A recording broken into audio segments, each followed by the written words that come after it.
Daniela ist ja wieder da und ihr Freund Sean aus Irland. Und jetzt... Oh, sorry. Und wir waren gestern kurz spazieren hier an der Straße. Was haben wir wieder gesehen? Unglaublich.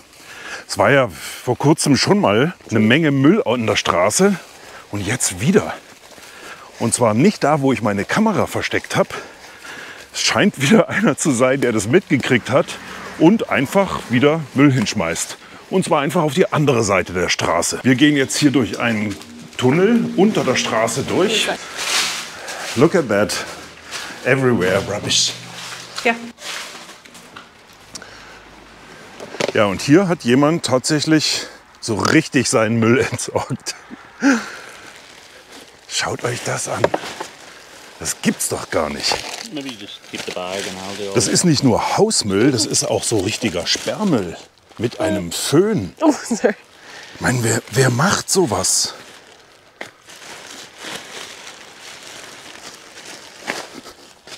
Windeln. Ich würde mich jetzt super freuen, wenn ich irgendeinen Hinweis auf den Verursacher hier finden würde. Mit dem würde ich gerne mal reden. Oh, come on. Ah. There's so many of them.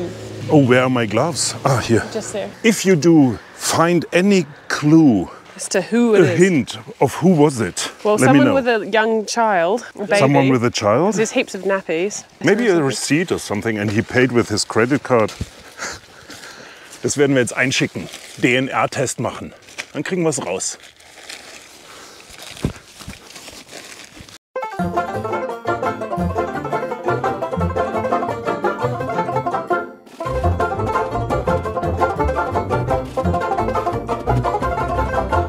Und ganz viele Kaffeekapseln hier. Er trinkt gerne, er oder sie, Kaffee Cremissimo.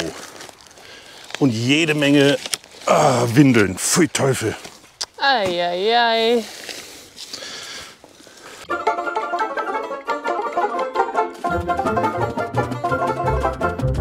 Daniela, what do you think about that? It's so yucky. Ja, It's so gross.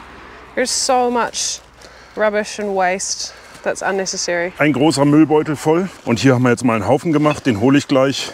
Jetzt liegt hier noch jede Menge drin im Gras, alles Mögliche an Plastikzeugs. Und da werde ich noch mal hingehen, wenn es Herbst ist, wenn das Gras unten ist und dann finde ich die ganzen Kleinteile. Und es hört einfach nicht auf. Auch hier werde ich eine Kamera jetzt verstecken, so eine Wildkamera. Sieht man schlecht und wo die ist hier in der Umgebung, werde ich natürlich nicht verraten. Aber vielleicht finde ich mal denjenigen oder diejenige, die das hier machen. Also das ist schon eine Riesensauerei. Oh, thank you very much, guys. Oh, of course. Very good. Much better with more hands to do Ja, that. ja. So, dann habe ich hier jetzt in der Gegend mittlerweile 3 Kameras versteckt. Wenn ich mal Bilder kriegen sollte, werde ich sie euch zeigen. Natürlich habe ich die nur versteckt, die Kameras, um Wildschweine aufzunehmen. Wildkameras. Aber die Leute, die sowas machen, sind ja auch Wildschweine. Sean und Daniela werden heute nach Neuschwanstein gehen, sich das Schloss anschauen. In der Nähe von Füssen ist das ja. Und ja, jeder Tourist muss das machen. Ist aber auch wunderschön da, muss man sagen. Wisst ihr, wie man mit einer Schubkarre Treppe steigt?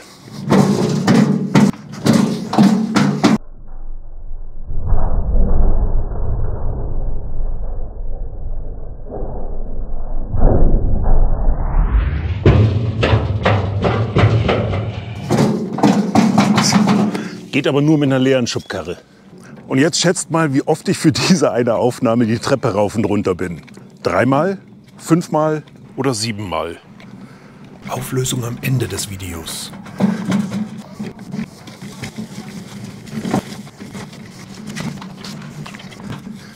Unglaublich. Was eine Sauerei.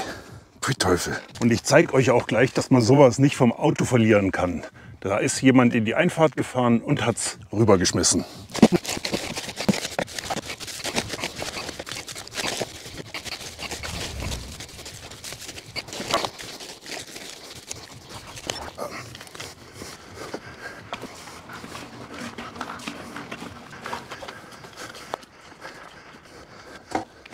Und ich habe natürlich die Arschkarte gezogen, weil bei uns kostet der Restmüll, was wir hier in die schwarze Tonne schmeißen, das wird gewogen und wir zahlen neben Grundgebühr und neben Entleerungsgebühr auch nach Gewicht Restmüll.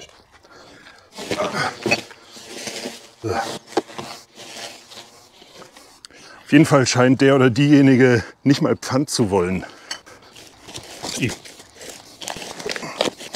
könnte das jetzt natürlich trennen in Papier, Verpackungsmüll und Restmüll.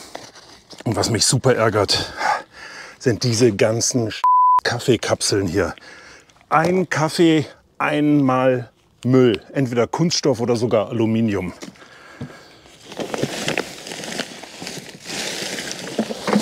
Diese Menge.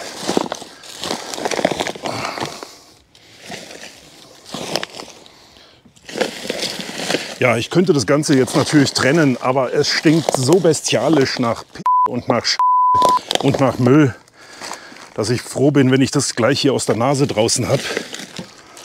Deswegen kommt das alles in den Restmüll. Oh. Der Rest hier, das kommt noch in den Müllsack, stelle ich mit diesem hier und der vollen Tonne an die Straße in der Hoffnung, dass sie das mitnehmen. Und ich könnte jetzt natürlich bei der Gemeinde anrufen und bitten, lasst es doch bitte abholen. Aber die verweisen mich dann bestimmt hier an die Straßenmeisterei und sagen, ja, dafür sind die zuständig. Dann rufe ich bei denen an. Und was das für ein Bürokratieaufwand ist, ich glaube, dann zahle ich die Müllgebühren hier lieber selber aus meinem Geld. Wenn ihr Lust habt, mich da zu unterstützen, dann lasst doch einfach die Werbung ein bisschen durchlaufen. Nicht skippen, dann bekomme ich nämlich gar nichts. Wenn ihr es teilweise anschaut oder zumindest bis zum Ende, dann kriege ich einen Betrag und ich verdiene ein bisschen was. Vielleicht so viel, dass ich den Müll hier bezahlen kann. Danke. Wie ist das Wetter bei euch eigentlich? Bei uns unglaublich heiß. Naja, 20 Grad, aber wir haben auch 7 Uhr morgens. Und nur bei dieser Temperatur ist es noch möglich, überhaupt möglich, in den Garten zu gehen und den Garten zu gießen. Die Sonne ist gerade am Aufgehen und jeden Tag stahlblauer Himmel, wunderschön, aber auch wahnsinnige Hitze und Trockenheit. Deswegen müssen wir gießen. Temperaturen tagsüber 33, 34 Grad, viel zu heiß. Ja, buongiorno. Die Enten halten es natürlich gut aus im Wasser. Und auch die Hühner zurzeit wunderbar. Denn jetzt ist kühl, aber tagsüber, da leiden sie schon ganz schön. Ja, wer kommt denn da? Ihr Rabauken. Sie sehen immer noch ganz schön zerzaust aus, denn nach wie vor in der Mauser. Schaut euch die Henne an. Aber die Federn, die neuen Federn, die kommen gerade. Ja, ihr. Ja, normalerweise gieße ich hier drin gar nicht so viel. Aber zurzeit ist es echt nötig, denn die schiere Hitze, da brauchen Tomaten und Paprika und Co. einfach Wasser.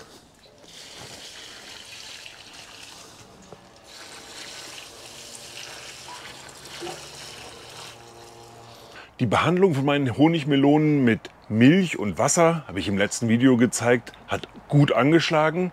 Das heißt, die Pflanzen, die werden sich zwar nicht mehr super erholen, aber zumindest sind sie doch noch reif geworden. Schaut, wie schön die ausschauen. Da hinten sind noch 2 grüne, die werden aber noch. Und hier sieht man die Blätter. Sie haben zwar noch so ein bisschen Mehltau, aber sie können arbeiten. Und Blätter sind nun mal das Energiezentrum der Pflanze. Es gibt Leute, die entlauben ihre Tomaten. Also hier die Tomatenpflanzen. Anscheinend damit die Tomaten selber mehr Licht bekommen. So ein Strauch braucht doch Blätter, um Energie zu produzieren. Mein Gewächshaus hier, das gieße ich ja normalerweise hier mit meinem 800 Liter Fass. Aber dazu muss es halt auch regelmäßig regnen. Und ja, wenn es leer ist, hallo, dann halt keine Chance. Was ist denn los, Kleines? Was mögt ihr denn?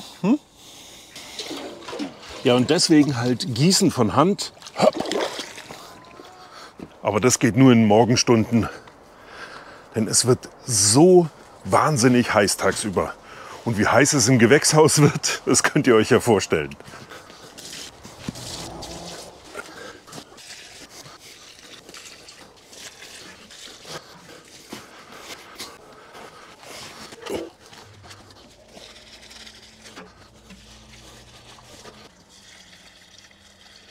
Ja, so früh morgens sind auch noch Nacktschnecken unterwegs.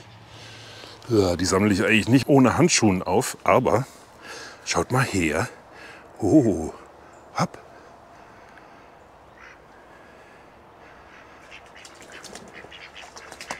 Ja, fein. Oh, lecker, lecker. Pfui Teufel. Und zusätzlich zum Gießen habe ich ja hier meine Spritze. Aus der Zisterne kommt das Wasser. Aber damit kann ich die Pflanzen nicht direkt und dauerhaft gießen, denn das Wasser in der Zisterne ist saukalt. Das geht nur so ein paar Minuten, solange das Wasser hier im Schlauch ist. Da hat sich's ja aufgewärmt. Deswegen gießen ja, aber nur bis es kalt wird. Da sind die Pflanzen genauso empfindlich wie ich.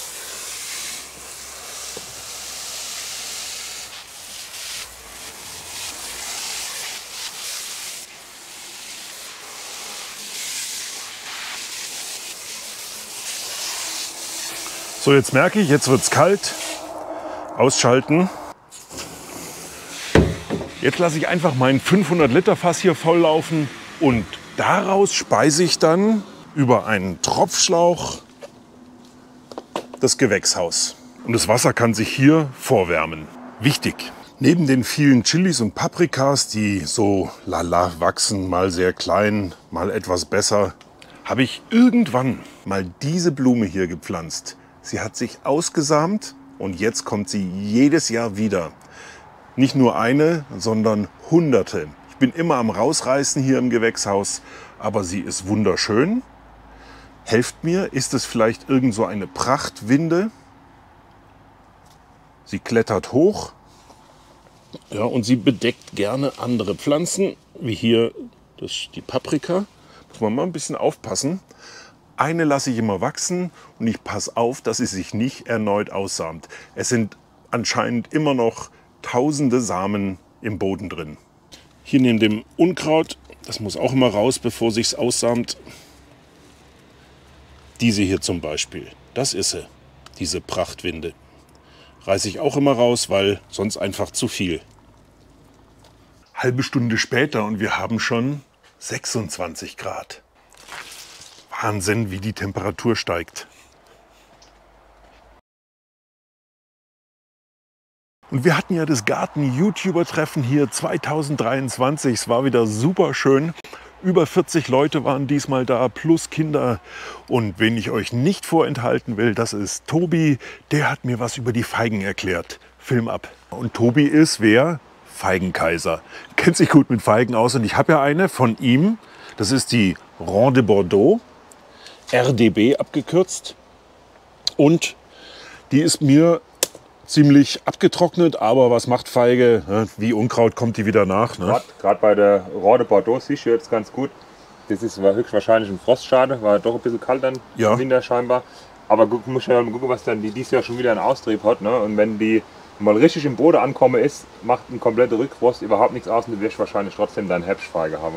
Nächstes Jahr. Nächstes Jahr dann. Ja. Ist es okay, wenn ich die einfach ein bisschen schütze, ein bisschen Jute drumherum? Das würde ich jetzt nicht zwingend machen, vielleicht so ein bisschen Laub anhäufeln, ohne gerade so, wo der Wurzelbereich aufhängt. Aber nötig ist es eigentlich nicht. Das Schlimmste, was man machen kann, ist das Ding irgendwie mit dem Vlies einzupacken. Überall, wo das Vlies Kontakt hat, gibt es dann die erste Frostschäde. Ach. Ja, das ist der Fehler, was viele machen, wenn es dann nochmal Nachtfrost gibt.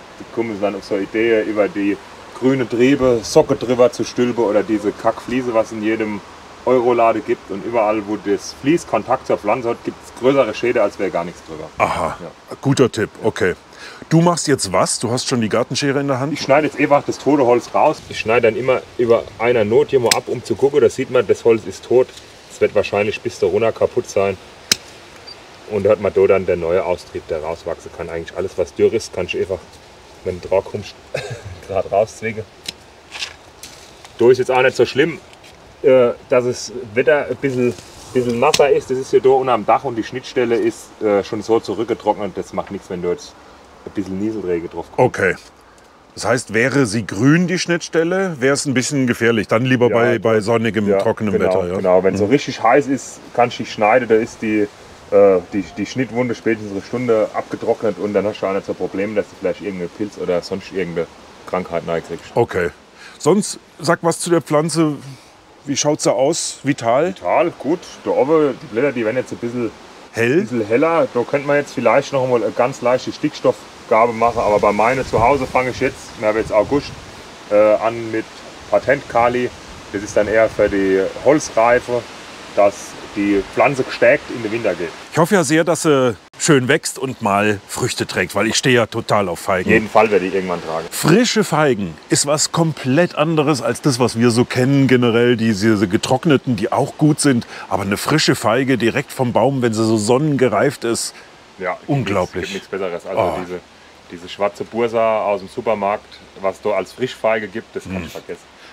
Oh ja, guter Tipp. Ne? Ich habe mir auch vor einem Jahr mal eine frische Feige im Supermarkt gekauft. Die hat einfach nach nichts geschmeckt. Ist wie die Supermarkttomate, die häufig nach nichts schmeckt. Genau. Ne? Ja. Also da lohnt sich im Urlaub zu probieren, frische Feigen, wenn man in Griechenland, Spanien, Italien ist. Gardasee sogar schon. Oder dann im eigenen Garten. Ich hoffe es sehr. Und von dir brauche ich dann auch mal eine Feige. Du weißt ja, da hinten soll mein Essigbaum weg. Da soll eine Feige hin, schöner Busch dann. Und da hätte ich von dir wahrscheinlich auch eine Rang de Bordeaux. Was würdest du mir da empfehlen? Nee, ich würde in der Tat gerne bei dir mal Brown Turkey ausprobieren. Das ist ja die klassische Einstiegsfeige, meist gepflanzte Feigebaum in Deutschland ist die Brown Turkey. Und ich denke, dass die Art auch funktioniert. Okay. Ja, weil bei dir ist es zwar kalt, aber dann ist es so lang kalt, dass die Gefahr von Spätfröste im Saft nicht mehr ganz so groß ist wie es bei mir. Bei mir ist dann eher so der Spätfrost, wenn die Feige schon im Saft ist, das Problem. Okay. Was dann zu Frostschäde führt. Eine Nachbarin, ein Nachbardorf außerdem, hat eine Feige da stehen, schon viele Jahre, immer wieder zurückgefroren. Ne? Und seit ein paar Jahren ist das ein 3 Meter, 4 Meter, 3 Meter breiter Busch, der nicht mehr so zurückfriert, weil Klimaänderung. Ja, vor allem halt aus Alter. Ach, hat das auch mit Alter zu tun? Ja, natürlich. Je älter die Feige ist, desto frostunempfindlicher wird sie. Ah, okay.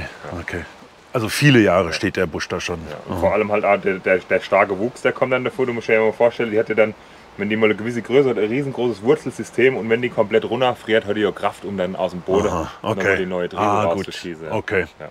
Das ist natürlich eine Erklärung. Wenn jetzt so ein frisch gepflanzter Steckling, wenn du den zurückfrierst, der braucht halt ein bisschen, bis er dann wieder ausgetrieben ist. Aber wenn das so ein riesen Wurzelsystem dann vorhanden ist, dann sind 2 Meter im Jahr nichts für Feige. Okay. Und meine Frau hat mir gerade einen Kaffee gebracht. Ah, herrlich. Außerdem haben wir ein System Wäschklemmer mit Namen dran beim Garten-YouTuber-Treffen. So hat jeder seine Tasse, sein Glas. Wir müssen nicht so viel abspülen. Nur aufpassen aufs Auge. Beim Trinken, dass das nicht in die Nasen reinrammt. Mittlerweile ist es außerdem Mittag geworden und 35 Grad heiß. Wahnsinn. Ist das eine Hitze draußen? Jetzt schaut euch mal an, wem es auch zu heiß ist. Oh, Luzi. Schatzele. Du Kleines. Du passt so gerade in den Korb rein. Ha? Soll ich dich mal mitnehmen? Hopp.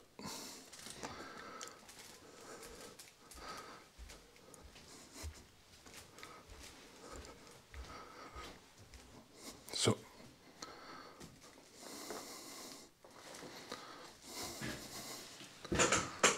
Weiter schlafen. Schatzele.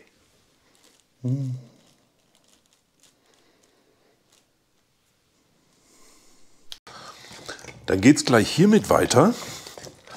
Aber schaut mal, unsere tägliche Ernte: Gurken, Tomaten, Zucchini,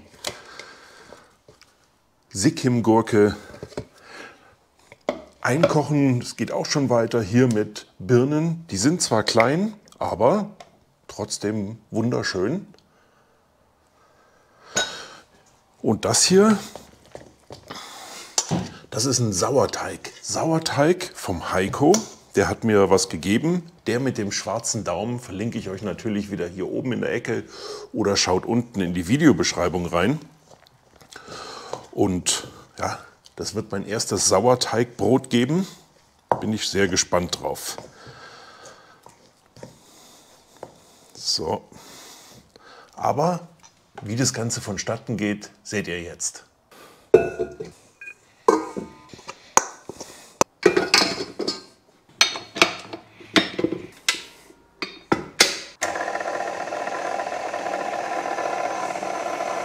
Jetzt kriege ich vom Heiko noch einen Sauerteig. Das finde ich richtig klasse. Heiko, du hast da einen angesetzt? Der ist tatsächlich selbst angesetzt. Also das dauert eine Woche, Löffel Mehl, Löffel Wasser und dann immer wieder nachfüttern und hoffen, dass er nicht kippt. Unser allerersten Sauerteig, den haben wir vom Bäcker geholt. Ah, da kann man auch mal nachfragen. Das ist ein guter Tipp. Einfach mal beim Die Bäcker haben oft fragen. Kulturen, schon über Generationen. Muss ein guter Bäcker sein, ne? Die das selber noch machen und nicht da Also nicht nur so irgendwie. eine Aufwärmbackstube, Genau, sondern richtig ja, ein Bäcker. ein gescheiter Bäcker. Und dann war aber mein Anspruch, das mal selber zu machen. Und mir kam das Glück dazu, dass der mal kaputt gegangen ist. So kann man es positiv verkaufen. Okay. Und jetzt habe ich das Glück, den eigenen Sauerteig weiterziehen. Deswegen das große Glas. Siehst du, wie der schon übergeht? Ja. Ja, wenn der richtig juckig ist, dann eigentlich müsstest du das selber machen. Aber du hast jetzt Ja, ich schaue zu und Ja.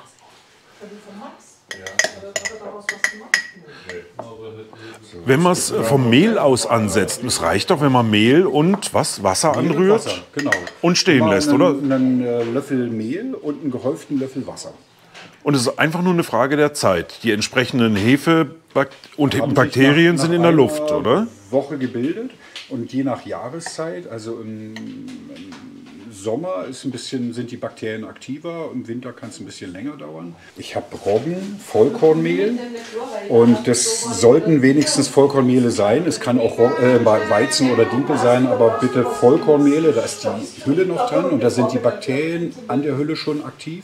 Und es sollte Bio sein, wenn ich konventionell, also ich will nicht konventionell verteufeln, aber da könnten Fungizide am Getreide dran sein und dann könnte es ja sein, dass die guten Bakterien oder Pilze, Hefepilze, dass die auch beeinträchtigt sind schon. Und ich muss auch sagen, auf Fungizide habe ich keinen Bock in meinem Essen. Jetzt habe ich gesagt, ein Löffel, auf einen Löffel Mehl kommt dann ein gehäufter Löffel Wasser. Ich mache das aber nicht mehr mit Löffel, sondern einfach nach Gefühl. Das soll so ein bisschen sämig, cremig sein. Schöne breiige Masse. Und solange ich hier noch kostenlos Mehl vom Rigotti kriege, fülle ich mal gleich mein Glas wieder auf. Gerne. Das heißt, immer wieder füttern, Genau. dran machen. Zack.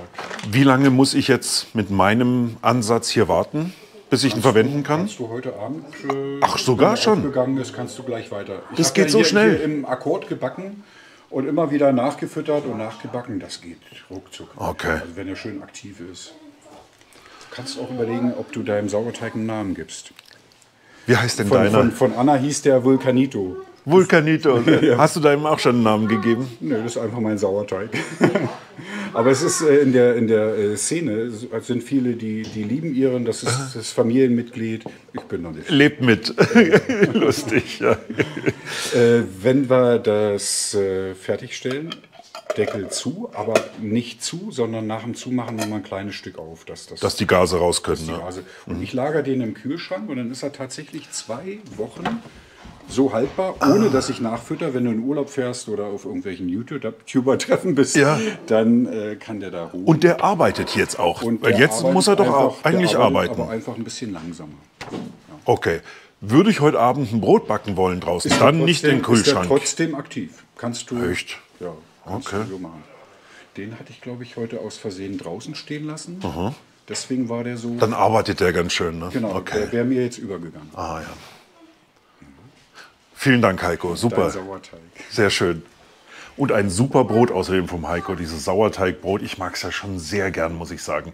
Ich selber habe bislang immer nur mit Hefeteig gearbeitet, weil es halt schnell und einfach geht. Aber dieser Geschmack vom Sauerteig ist schon was Besonderes. Oder Heiko? Auf alle Fälle. Also es ist tatsächlich nicht nur der Geschmack, wenn man weiß, dass das auch bekömmlicher ist. Es gibt ja viele, die so eine Unverträglichkeit haben und meinen, die haben dann, was ist das, Laktose, Zöliakie und sowas alles. Vielleicht einfach mal ein echtes, gutes Brot probieren. Vielleicht ist es einfach diese Bekömmlichkeit, diese Hefe und Bakterien, Hefepilze und Bakterien erzeugen. Vielleicht ist das schon ausreichend, ein gutes Brot ist. Ja. Und mein Sauerteig, der wird ab jetzt natürlich immer schön gefüttert und gepflegt. Und wie heißt er bei mir? Heiko. Vielen Dank nochmal. So, Heiko. Ja. Dann sind wir noch mit Max vom Gartenkanal in die Pilze gegangen. Der kennt sich super aus, er ist Pilzcoach und hat einiges erklärt. Film ab. Also wir haben 3 Ernährungsweisen bei Pilzen. Carsten? Holzzersetzer. Zersetzer, Folgezersetzer. Was sie zersetzen ist egal. Da haben wir Steinpilz macht Symbiose mit dem Baum, Mykorrhiza. Und da haben wir die Parasiten.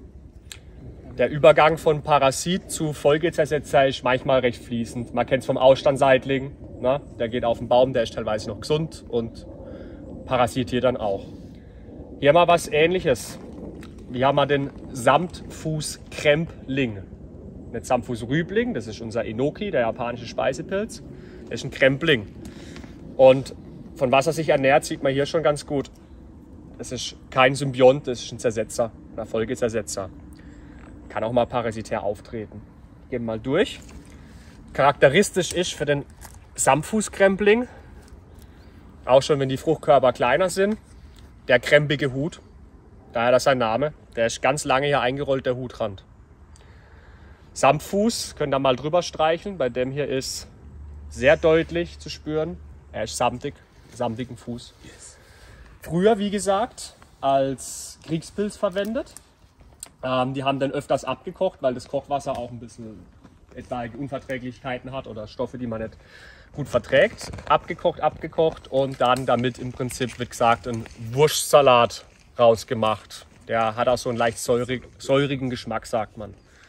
Zählt jetzt nicht als offizieller Speisepilz, also nicht auf der Positivliste. Wenn man das machen wollte, wird man an diese kleinen Exemplare gehen und nicht an die großen. Es ist immer wichtig, wir bestimmen unsere Güte von unserem Pilzfruchtkörper nicht über die große, sondern über die Ausprägung der Merkmale. Hier sehen wir dann schon ein Beispiel, dass die Lamellen nicht mehr schön hell sind, nicht mehr schön weißlich sind, sondern richtig gilblich-bräunlich. Natürlich auch mit Wasser übersättigt. Für was der Pilz aber spannend ist, wenn wir auch in den Bereich Selbstversorgung gehen, das ist auch ein Färbepilz.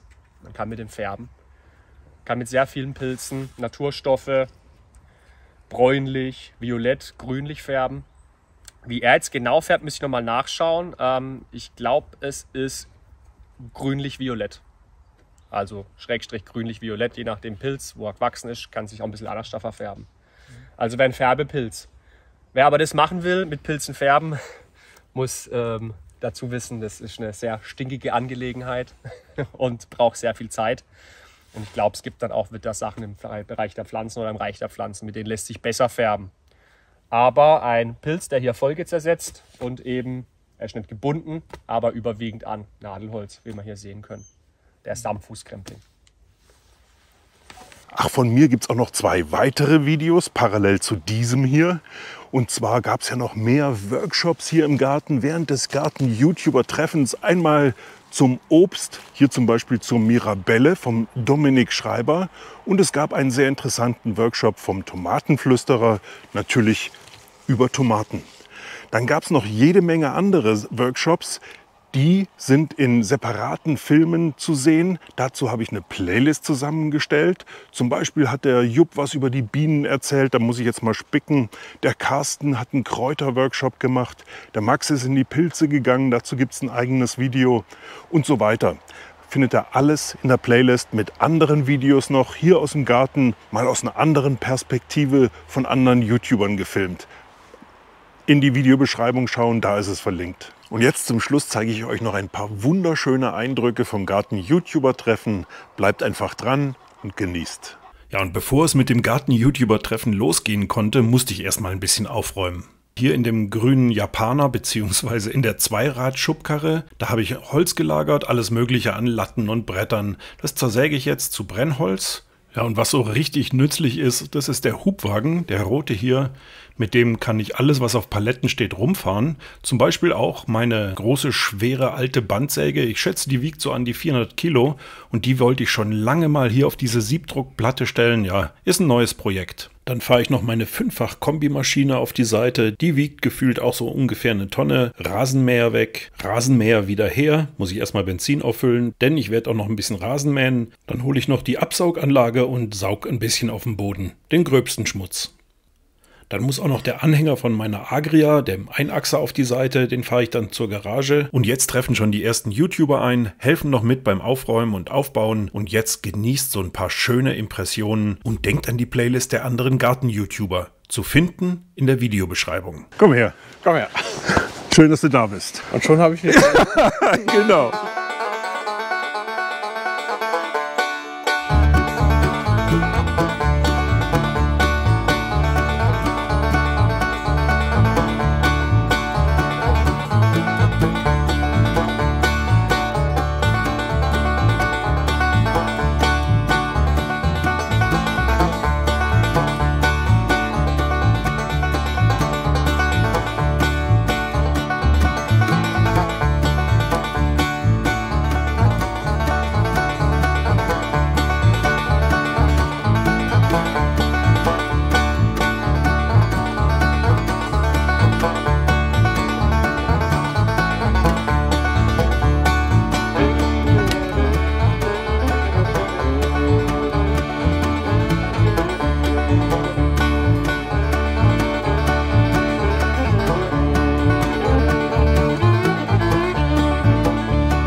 Garten-YouTuber-Treffen ist vorbei, alle Netten sind gegangen.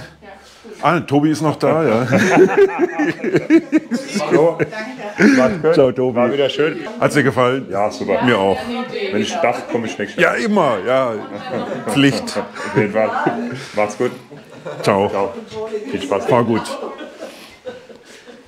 Und hier noch die Auflösung, wie oft ich mit der Schubkarre die Treppe rauf und runter bin für diese eine Filmaufnahme.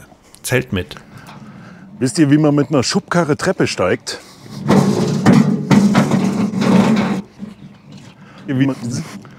Ihr wird Schritt.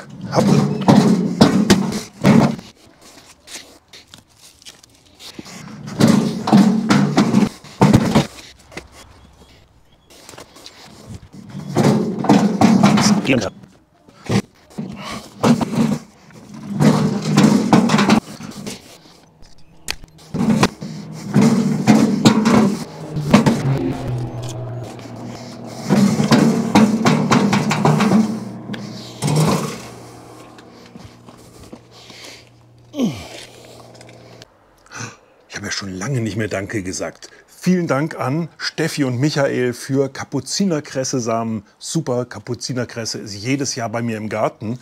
Genauso wie Honigmelone von Johannes. Vielen Dank für nächstes Jahr, finde ich super. Von Jannis, du hast mir zugeschickt wunderschöne Untersetzer. Einmal Biene, einmal Wabe. Hast du wahrscheinlich mit dem Lasercutter gemacht. Spitze. Vielen lieben Dank. Robin, du hast mir einen ganzen Sack voll Leinsamen zugeschickt. Mag ich total gerne im Brot drin. Deshalb meine Frage an dich. Machst du das professionell, Leinsamen anbauen? Bist du Landwirt? Schreib mir doch gerne mal zurück. Und du hast mir noch zugeschickt 1 Kilo Emmermehl, wahrscheinlich auch von dir selber. Und du schreibst, das Emmermehl ist vor allem zum Brotbacken, weil es nicht so backstabil ist wie Weizen oder Dinkel. Wenn du ein Rezept brauchst, sag im Video Bescheid. Ich schreibe dann eins in die Kommentare. Lieber Robin, auf jeden Fall brauche ich ein Rezept. Schreib's gerne rein. Vielleicht interessieren sich ja andere auch noch dafür. Und du hast noch einen frankierten Rückumschlag beigelegt für eine Autogrammkarte. Schicke ich dir natürlich zu. Und Entschuldigung, dass es etwas länger gedauert hat.